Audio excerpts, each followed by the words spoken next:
Gun Shalom Akim. I want to give all praise, honor, and glory to Yahawah, Bahasham, Yahawashi, Bahasham, Qadash. Double honors to the elder apostles of Great Millstone who teach and rule well, and Shalom to the sincere Akims spreading truth and sincerity. Shalom.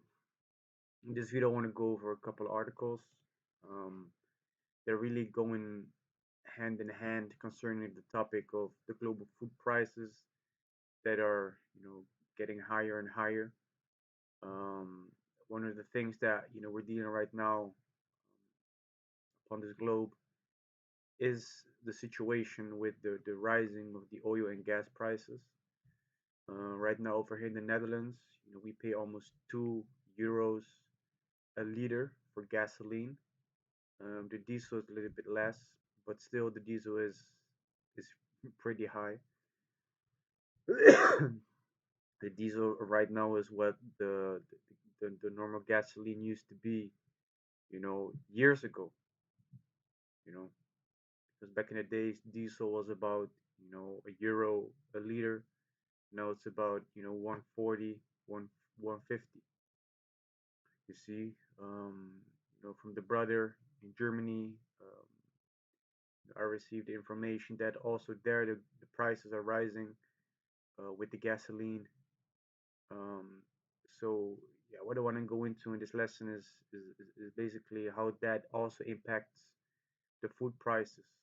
You've seen how those rising food prices, also have an influence on famine upon this earth. Um, so this is the first article, which is on End Time Headlines, and it reads: Global food prices are about to go even higher as the oil and gas crunch continues. And it says the potential for a knock-on effect of rising fuel prices to be felt by other industries is becoming more likely as oil and gas prices continue to rise to an all-time high. Companies are finding it hard to maintain their costs and may have to shift this burden to the consumer any day now, because the way that these products are delivered to the supermarkets or other companies is by means of transportation. These products have to be transported, from a warehouse to the supermarket.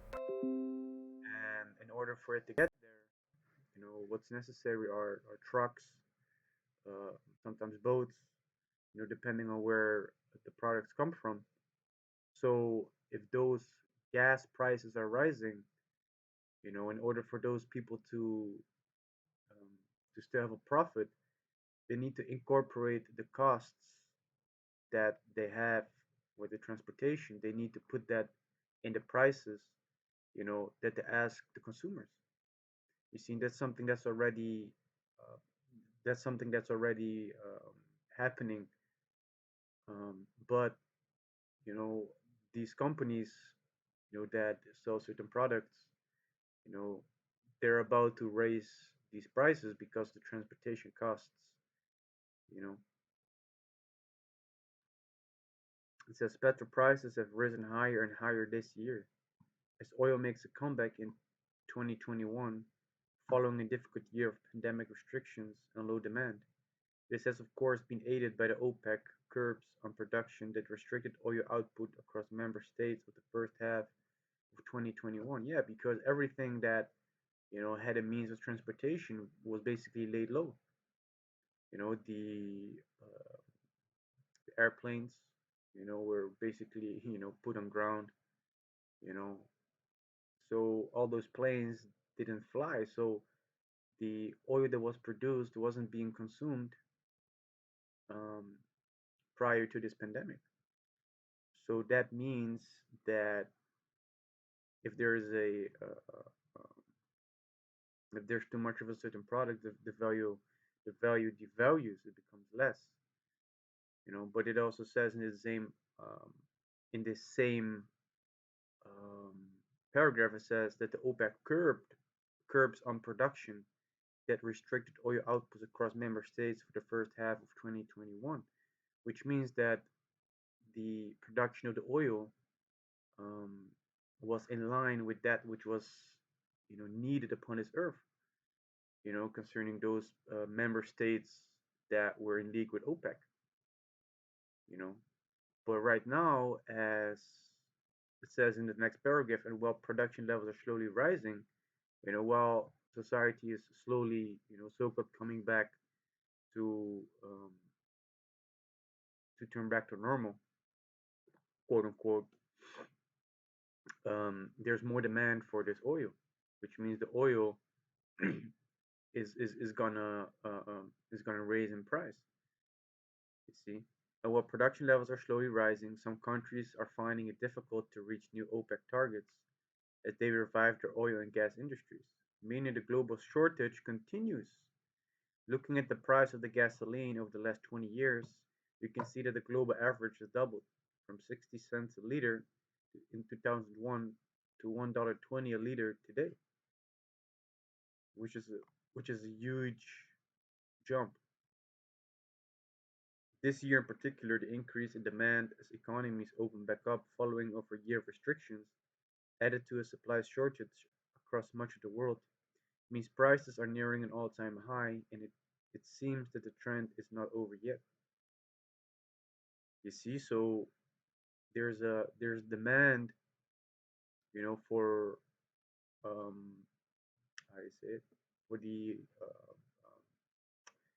for the supplies that are needed. You know, with experts suggesting that motorists across Europe and Asia can expect high petrol and diesel costs well into the winter months, as the Brent benchmark stays around um, $85 a barrel. Demand for fuel increases, and taxes on motor fuel in countries such as India, France, and the UK continue to stay at around 60% of the retail price of petrol and diesel. You see, so there's an increasing demand in concerning oil, gasoline, diesel, and that means that if there's a bigger demand, but the amount available is not enough to meet the demand, prices are gonna rise, and those prices are gonna be put on the consumer's plate.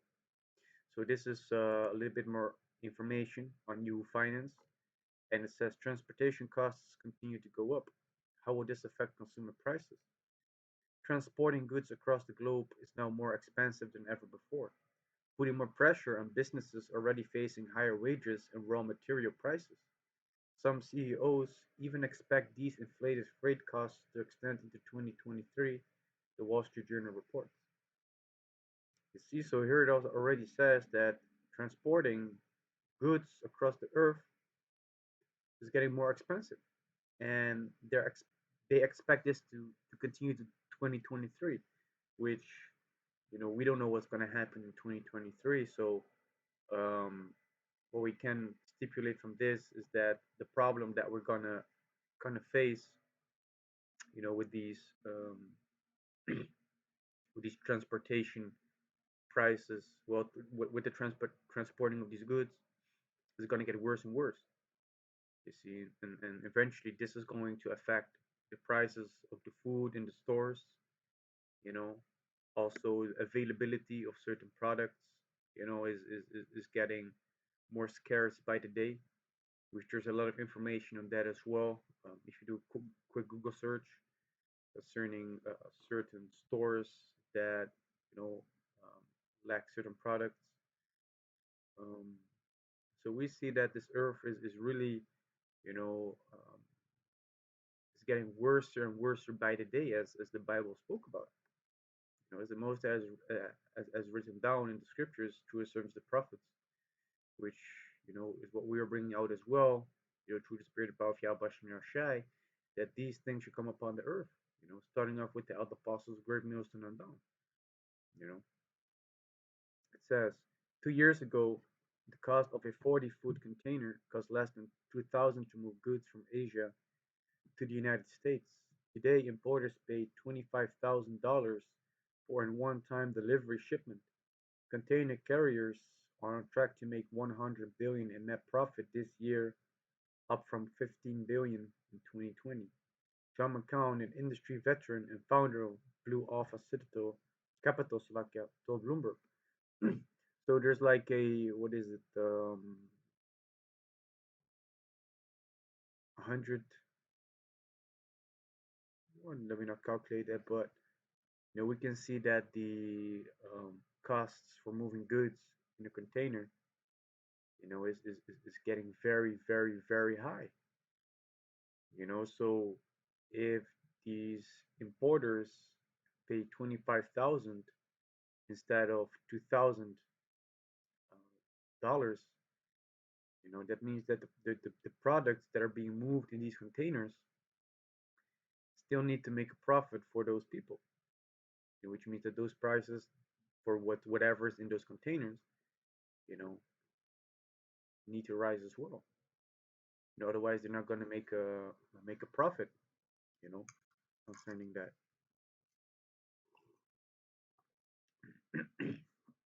So it says spot freight rates from Asia to the U.S. West Coast were 5 times higher last week compared to the same week the previous year. According to the Fridays Baltic Index, and as reported by WSJ, compared to 2019, these rates are 14 times higher during the same period. Let me see what this spot freight rate. A spot rate, also called a spot quote, is a one-time fee that a shipper pays to move a load at current market price. Spot rates are a form of short-term transactional freight pricing that reflect the real-time balance of carrier supply and shipper demand on the market. So that was going into these prices. A shortage of truck drivers and higher fuel prices are also adding to the complexity of elevated transportation prices. John Mueller, the incoming CEO at Procter and Gamble, told WSJ that diesel fuel prices are up more than 25% compared to April 2020. Mondelez International said last week that global inflation was higher than expected due to commodity and transportation costs. WSG noted tire maker Michelin has also spent tens of millions of dollars in extra costs to move rubber to its production facilities. Transportation costs are typically factored into a finished product's price. Executives are warning that the speed and scale of freight and commodity costs increases are too great to offset initially. That's why we had to raise prices for tires, Michelin chief executive Florent Menegaux said in a recent interview. You see, so as these transportation costs are rising, these companies, they factor that also into the finished product, the prices that are, in the store, whether it's for food or for other products. But that means that as these products are getting more expensive, you know, it also means that you have, with the amount of money that you make as a person, you have less options to buy things with the money you have. You know, if if milk, if you have $20 a week to spend, you know, and milk costs like you know, one euro, a liter. That means from the 20 euros you can buy 20 packs of milk. But what happens if that milk becomes one euro 50 or 2 euros? It means that you have less, you can buy less with your money. And that's what's gonna happen upon this earth soon, as prices are rising. And people need to make certain decisions concerning the food and the products that they buy. You know, it says get. This is the next article on new food. It says get used to rising food prices.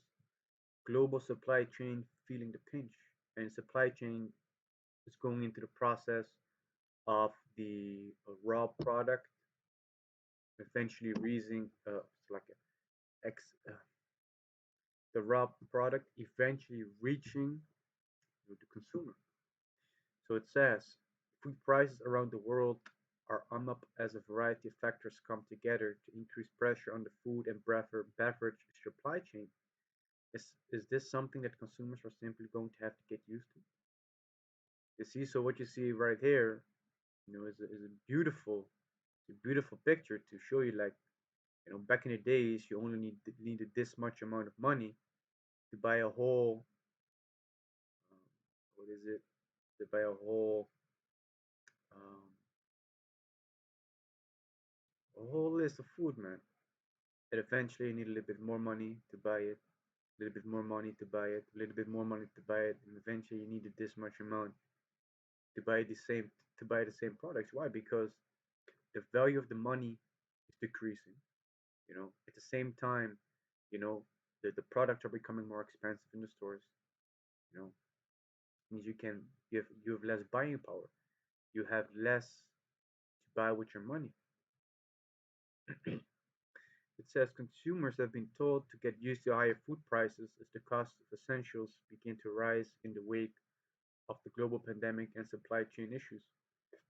The UK's supply chain problems have been well documented, with the consensus being that a combination of the pandemic as well as changes to immigration regulations as a result of Brexit is to blame for the ongoing difficulties. This has, in addition, led to the average grocery shop costing more. But the UK is not the only country facing this looming problem. The United Nations Food and Agriculture Organization food price index averaged 130 points in the month of September, up 32.8% on the same period last year. Miguel Patricio, chief executive of food and beverage manufacturing giant Kraft Heinz, said the firm was raising prices where necessary around the world. Yet he also expressed his belief that the food industry has a responsibility to shield consumers from price hikes where possible. There's a lot to come in technology to improve the effectiveness of farmers, Patricio told BBC. I think it's up to us and to the industry and to the other companies to try to minimize these price increases. Gonna hike, head of the research agriculture commodities firm EDMN, also told the BBC that in reality, big manufacturers such as Kraft Heinz and Pepsi Cola will be forced to pass on the cost of rising goods to consumers eventually. Whether it's corn, sugar, coffee, soybeans, palm oil, you name it, all these basic food commodities have been rising, she said. Because also these products are becoming more scarce themselves. You know, it has to do with the yield of crops. It also has to do with the transportation, you know, the transportation cost of this product, but also has to do with how you say it. Um,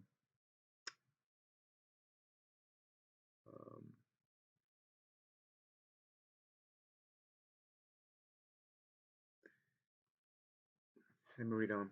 Poor harvests in Brazil, which is one of the world's biggest agricultural exporters, drought in Russia, reduced planting in the United States, and stockpiling in China have combined with more expensive fertilizer, energy, and shipping costs to push prices up.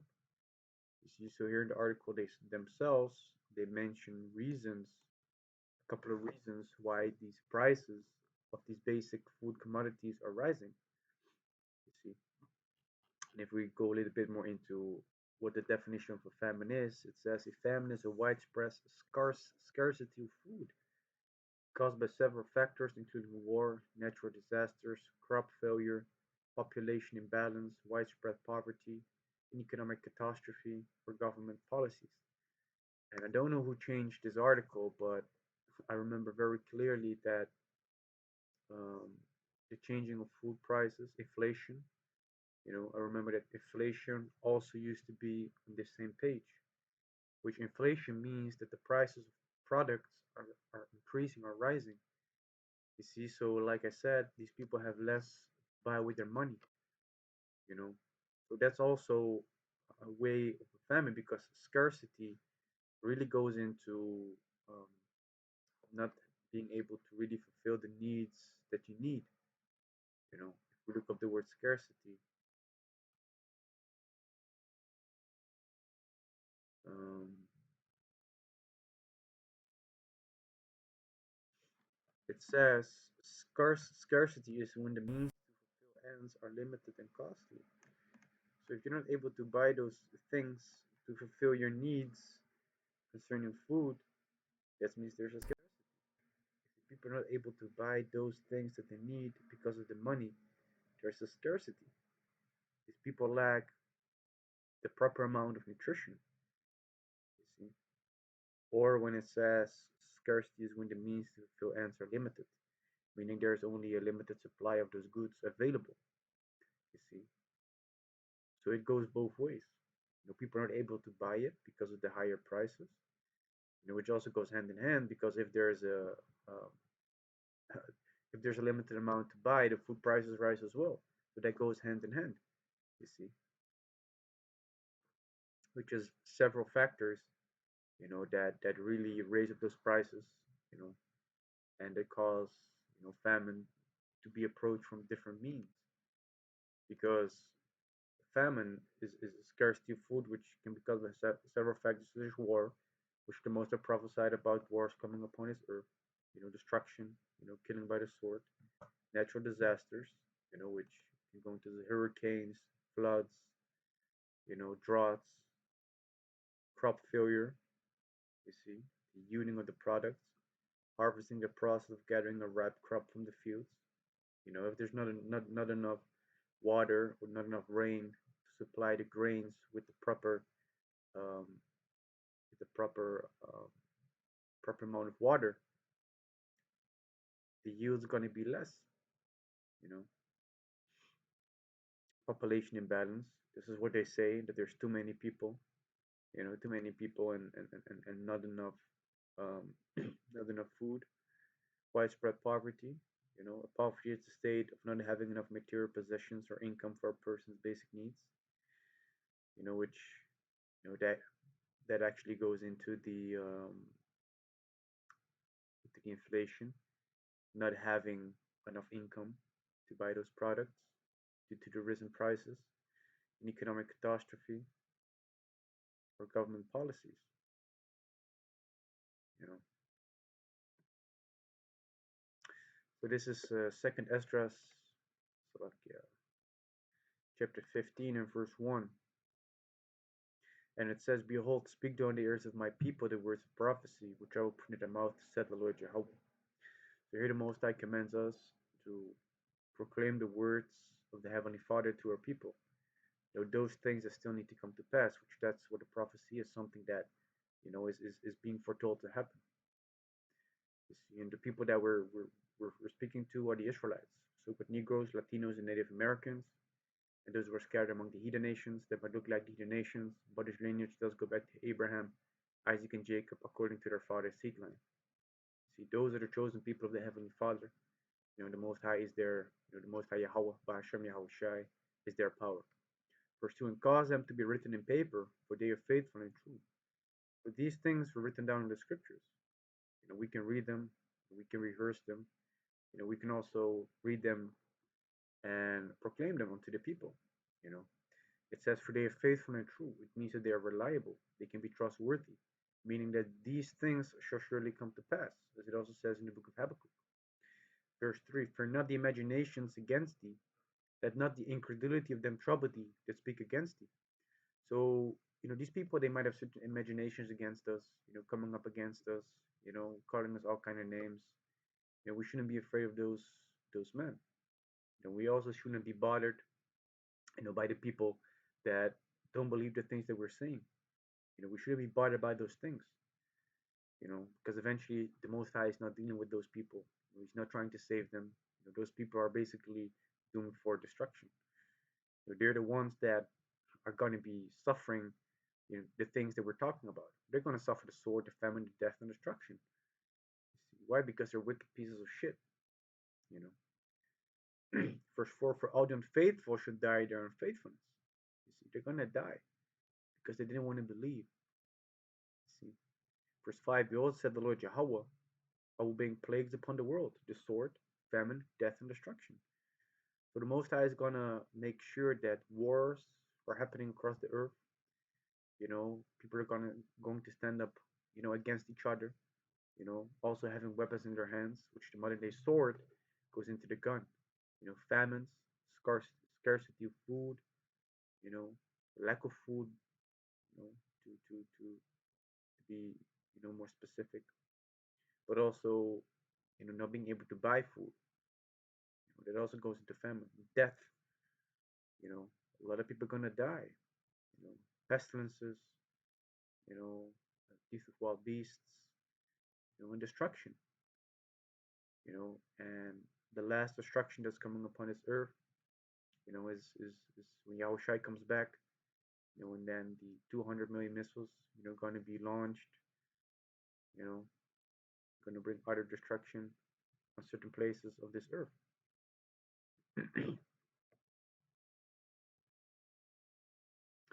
This is Matthew chapter 24 and verse 6. And ye shall hear of wars and rumors of wars. We see that happening right now. In the last couple of weeks, we could see that there was tension between Taiwan, China, America interfering. Um, we could see that there was tension in the Middle East, with Iran and Israel, Azerbaijan, you know. So we're in these times that the Most High is really stirring up these nations to prepare for war, you know, as it also says in what is it, Joel? I'm correct, Joel 3.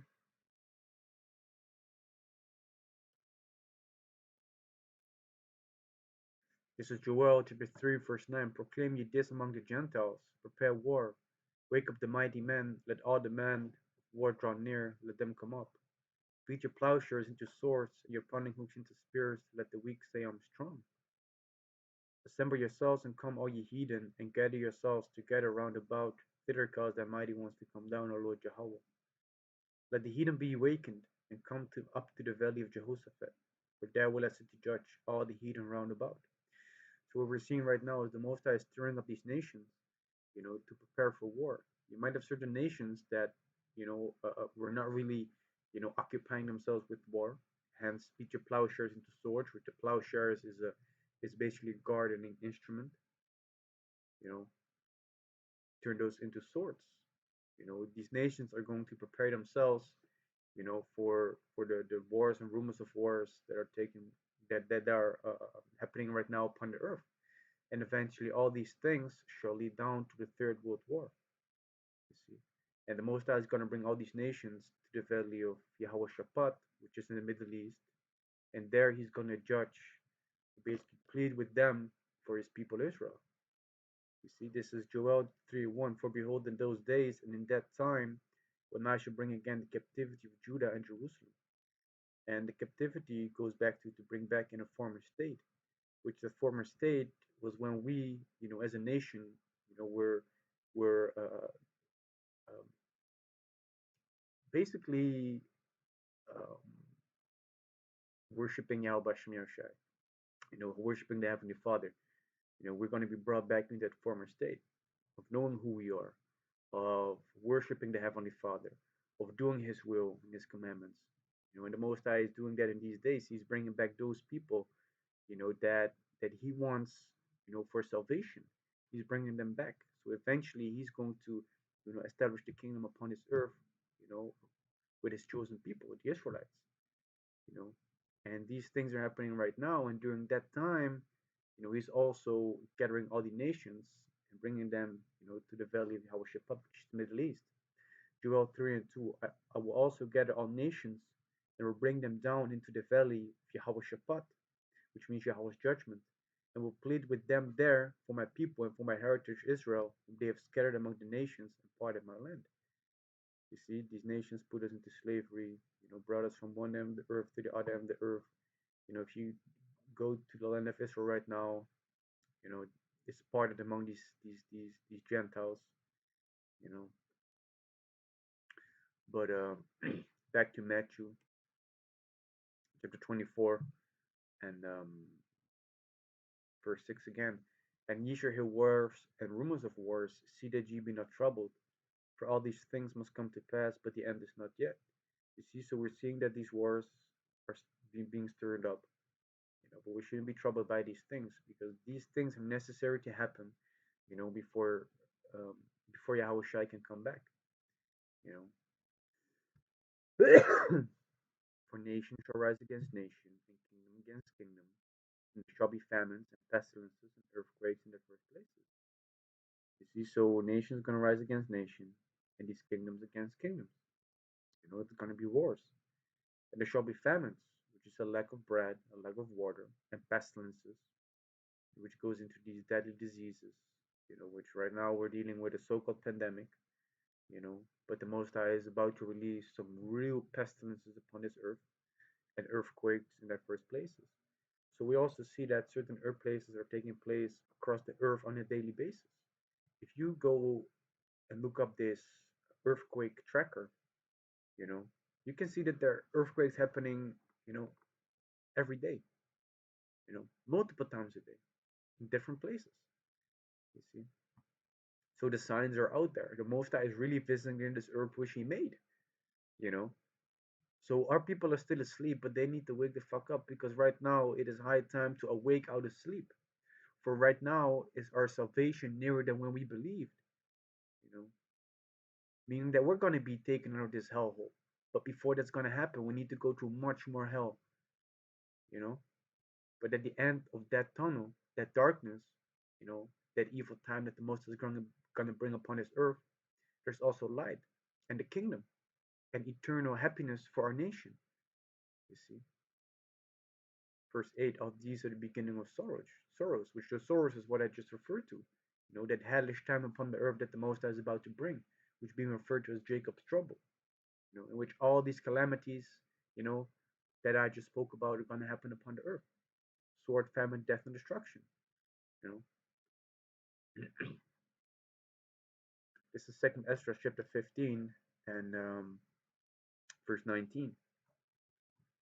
Let me start at verse 15. For the sword and their destruction draweth nigh, and one people shall stand up to fight against another, and swords in their hands. Yeah, so there's going to be, some sort of anarchy, purge-like situation upon the earth. You know, class, class wars, race wars. The wars on a grand scale. You know, Third World War is also about to be unleashed upon this earth. Prior to that, certain other prophecies need to unfold themselves prior to that. But this is going to happen, man. This is going to happen. Verse 16, for there shall be sedition among men, and invading one another. They shall not regard their kings nor princes, and the course of their actions shall stand in their power. Because we see upon this earth that these governments are making certain rules and regulations and policies, and these people are not going to listen to it. There's going to be a rising up to the government because of the rules and regulations that are being made to take away the rights of the people bit by bit. You know, this is what we see happening right now. You know, and eventually they're going to do whatever they want. You know, rape, rob, steal. You know, verse 17: a man shall desire to go into a city and shall not be able. That's talking about martial law. So through the chaos that is being created upon the earth, they're trying to they're going to try to establish peace. By putting martial law troopers, there to enforce the law. Okay, you didn't want to listen prior to that, when there was no military on the streets. We're gonna send in the military. See if you're gonna listen then. You see, verse 18. For because of their pride, the city shall be troubled, and houses shall be destroyed. A man shall be afraid. A man shall have no pity upon his neighbor, but shall destroy their houses with the sword, and spoil their goods because of the lack of bread and for great tribulation. So, because of the famine that's going to happen upon the earth, people that you're going to be cool cat with, they're going to forget about the friendship just because they want to eat that thing that you have. You see. So, because of the situation that's going to come upon the earth, those people that you thought to be cool cat with, they're going to turn out to be your enemies because survival mode is going to kick in. You know. This is Ezekiel chapter 7 and verse 15. The sword is without, and the pestilence and the famine within. He that is in the field shall die with the sword, and he that is in the city, famine and pestilence shall devour them. So you're gonna have certain tribulations in the cities and outside of the cities. People are gonna eventually also flee to the mountains. Try to go into the wilderness. You see that happening in certain movies, trying to survive in bunkers, in the woods. You know, trying to escape the things that are happening in the cities. You know, verse 16. But they that escape of them shall escape, and shall be on the mountains like dogs in the valleys. all of them mourning everyone for his iniquity. You see, so troubles in the cities, troubles outside of the cities, people are going to try to go into the wilderness, trying to escape the things that are happening in the cities and out of the cities. But eventually, when they're also in the mountains and the wilderness, they're still going to be faced with all these things, man. Why? Because these people, they need to suffer those things because of the wicked, because of them being so wicked. You know, these people really need to experience these things, man. And of course, we as men of the Lord, Yahawah, we be part of that number. We're going to be faced with those situations, but the Most High is going to take us out of the situation as well. You know, that's the comfort the Most High also brings in the scriptures. You see, this is Ecclesiastes chapter 39, verse 28. There be spirits that are created for vengeance, which in their fury lay on sore strokes. In the time of destruction they pour out their force and appease the wrath of him that made them. Fire and hail and famine and death, all these were created for vengeance. Teeth of wild beasts and scorpions, serpents, and the sword, punishing the wicked to destruction. You see, so all these calamities, you know, that will come upon the earth, you know, they're gonna punish the wicked to destruction, you know. And like I said, we're gonna be faced with those situations as well. But Yahweh through our faith, the Most is gonna deliver us out of those situations too, you know. So right now, everything is still so-called cool cat upon this earth. People still have access to to their basic necessities. But hey, the time is gonna come that, as it says in Second Esther chapter 6 verse 22, and suddenly shall the sown places appear unsown, the full storehouses shall suddenly be found empty. So the sown places refer to the fields where crops are growing. All of a sudden they're going to be unsown. You know, the food storehouses shall suddenly be found empty. So supermarkets going to be empty all of a sudden. You know, what does it mean? Sudden. It says happening without warning, unforeseen, happening or done without delay, hasty or immediate, characterized by sharp change, innovation, precipitous, precipitous, which, if you have to believe the media, they're gonna say that everything's slowly gonna turn back to normal. But we know through the scriptures, through Bahasham, we know that these things are not gonna happen. But these people really believe that things will go back to normal. So when these things happen that we're talking about, they're gonna happen to them suddenly and unexpected. It says happening without warning or unforeseen. Why? Because they're deceived by Esau Edom. That there's, even though the prices are raising, that there's still enough left. Why? Because these people are not occupying themselves with, um, I say it, with alternative media. you know, they're not really preparing themselves like we are. As men of the Lord through the scriptures in a spiritual way. You know, so when it says quickly and without warning, unexpectedly, yeah, those things are going to happen to them, but not to us. You know, because to us, it's not going to be unexpected. It's not going to be without warning because we're being warned, by Bahasham Yahawashi that these things would happen. Starting off with the eldest apostles, great Millstone, that are teaching us these words. They're teaching us the breakdown of the scriptures. You know, through the inspiration of the Most High. That's why it says in Amos chapter 3 and 7, surely the Lord Yahawah will do nothing, but he revealeth his secret unto his servants the prophets. This means that the Most High is going to do something. He's going to give that information unto his servants the prophets.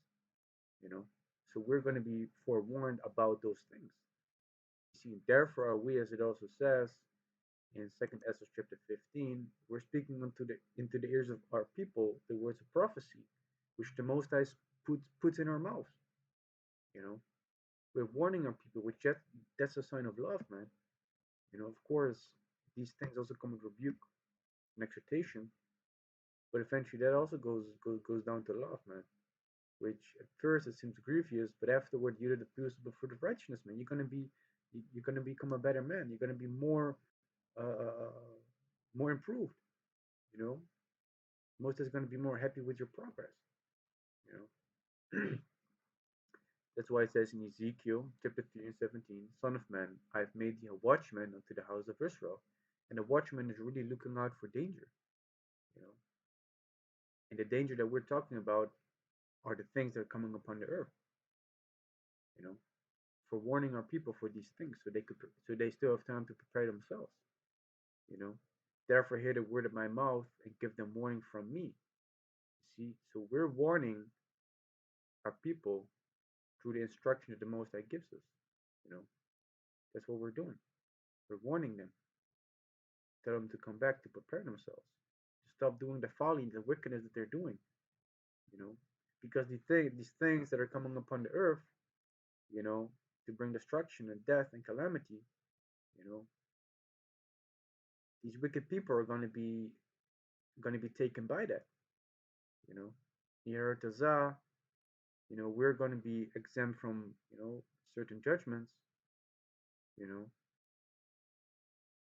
because if you look at it, most I can also take away a man of the Lord, you know, to really save him from the evil to come, as it says in Isaiah 57. You know, the righteous perisheth, and no man layeth it to heart, and merciful men are taken away, none considering that the righteous is taken away from the evil to come. You see, so the Most High is also able to, you know, take a brother, his life, you know, to preserve him from those things that are coming upon the earth. You know, but like I said, these spirits that are created for vengeance, you know, they're gonna punish the wicked to destruction. You know, so hey, the food prices are about to go even higher. You know, the availability, you know, the food is becoming more scarce, not only for food but also for other products. You know, we can see that all these things go hand in hand and will create a famine upon the earth. You know, for multiple things. You know, but hey, we warned you about it. You know, you had time. The Most High sent up this prophets early in the morning, meaning while there was still time for the people to, you know, hear the word and turn back to the Heavenly Father. If you don't want to listen, you don't want to listen, but you've been warned. That means your blood's going to be upon your own head. You know. So with that, I want to give all praise, honor, and glory to Yahawah, Bahasham, Yahawashi, Bahasham, Qadash. Double honors to the elder apostles of Great Millstone, who teach and rule well, and shalom to the sincere Akiams, brings truth and sincerity. Shalom.